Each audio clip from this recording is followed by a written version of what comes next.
नमस्कार,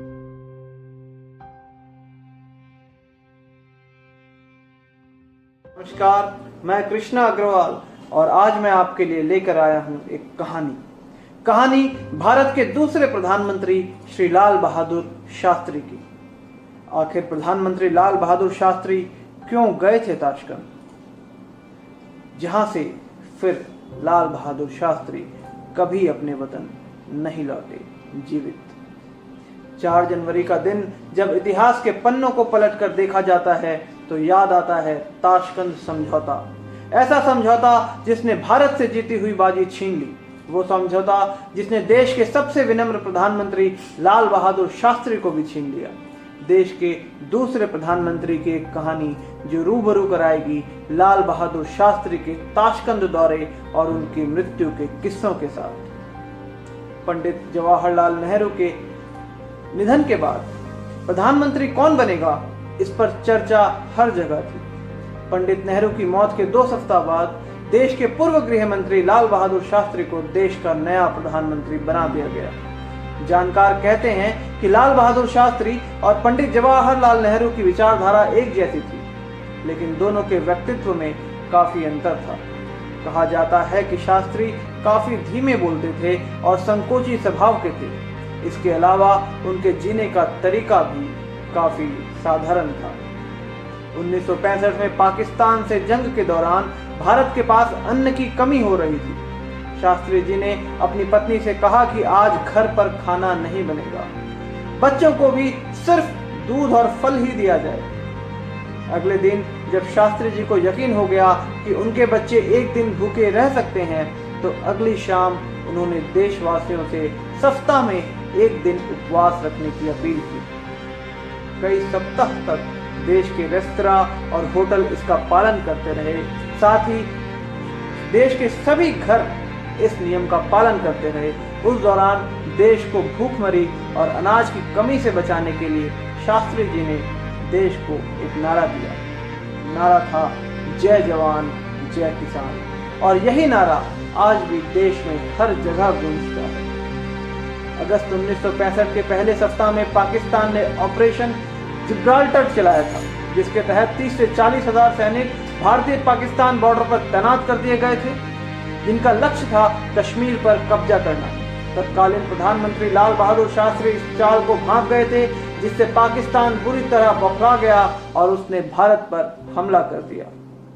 भारत ने मोर्चा संभाला और भारतीय सेना पाकिस्तान में काफी अंदर तक घुस गई। इस युद्ध में पाकिस्तान घुटने टेकने को भी तैयार हो गया था, लेकिन चीन पर्दे के पीछे से उसका समर्थन करने लगा। वहीं अमेरिका और रूस भी कभी नहीं चाहते थे कि एशिया में चीन का दबदबा बढ़े। ऐसे में वैश्विक स्तर पर इस लड़ाई को खत्म करने के प्रयास होने लगे। सोवियत संघ ने भारतीय प्रधानमंत्री लाल बहादुर शास्त्री और पाकिस्तान के तब के राष्ट्रपति अयूब खान को शांति वार्ता के लिए ताशकंद बुलाया और 4 जनवरी 1966 को प्रधानमंत्री लाल बहादुर शास्त्री रूस के लिए रवाना हो गए। 4 जनवरी को शास्त्री जी वार्ता के लिए ताशकंद पहुंचे। यहां समझौते में तय किया गया कि सीमा को लेकर जंग से पहले दोनों देशों की जो स्थिति थी वही बनी रहेगी। इसके तहत दोनों देशों की सेनाएं अपनी अपनी सीमाओं में लौटना पड़ा। पहले भारत इसके लिए बिल्कुल भी तैयार नहीं हुआ।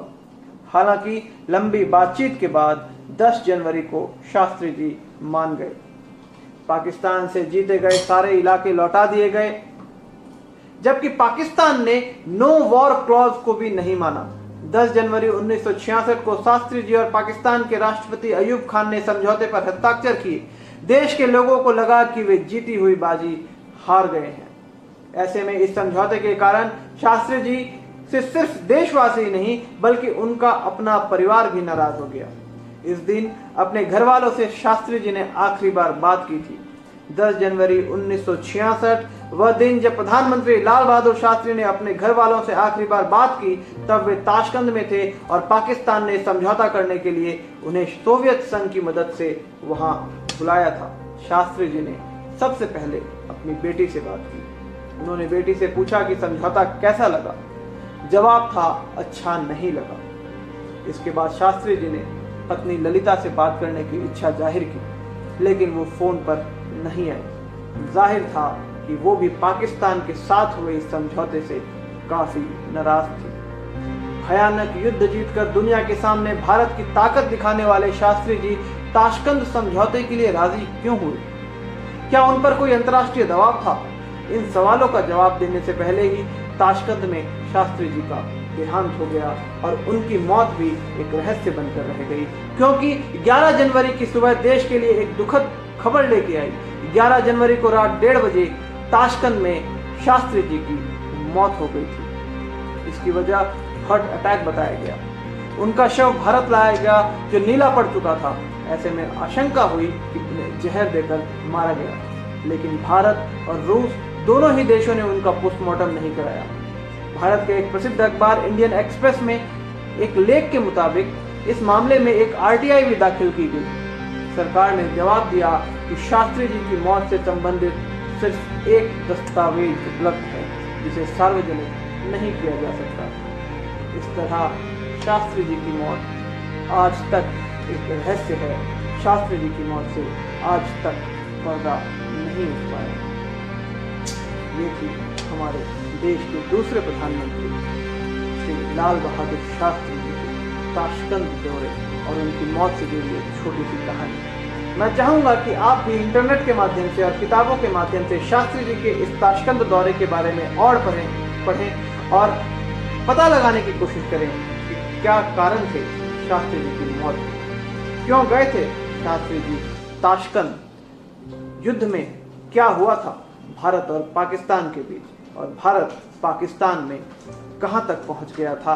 ये जानकर आपको बड़ी खुशी होगी कि पाकिस्तान में भारत ने लाहौर तक अपने झंडे गाड़ दिए थे। मैं मेरे अगले वीडियो में आप सबके लिए लेकर आऊंगा भारत के इतिहास के एक सबसे बड़े बैंक और शेयर घोटाले की कहानी। मैं लेके आऊंगा आपके लिए हर्षद मेहता घोटाले की कहानी। देखना ना भूलें हमारा ये विशेष कार्यक्रम कहानियां, हिंदुस्तान की सच्ची और रोचक बातें, सिर्फ न्यूज अड्डा पे हर शनिवार रात 9 बजे। तब तक के लिए घर में रहें, सुरक्षित रहें। बहुत बहुत धन्यवाद।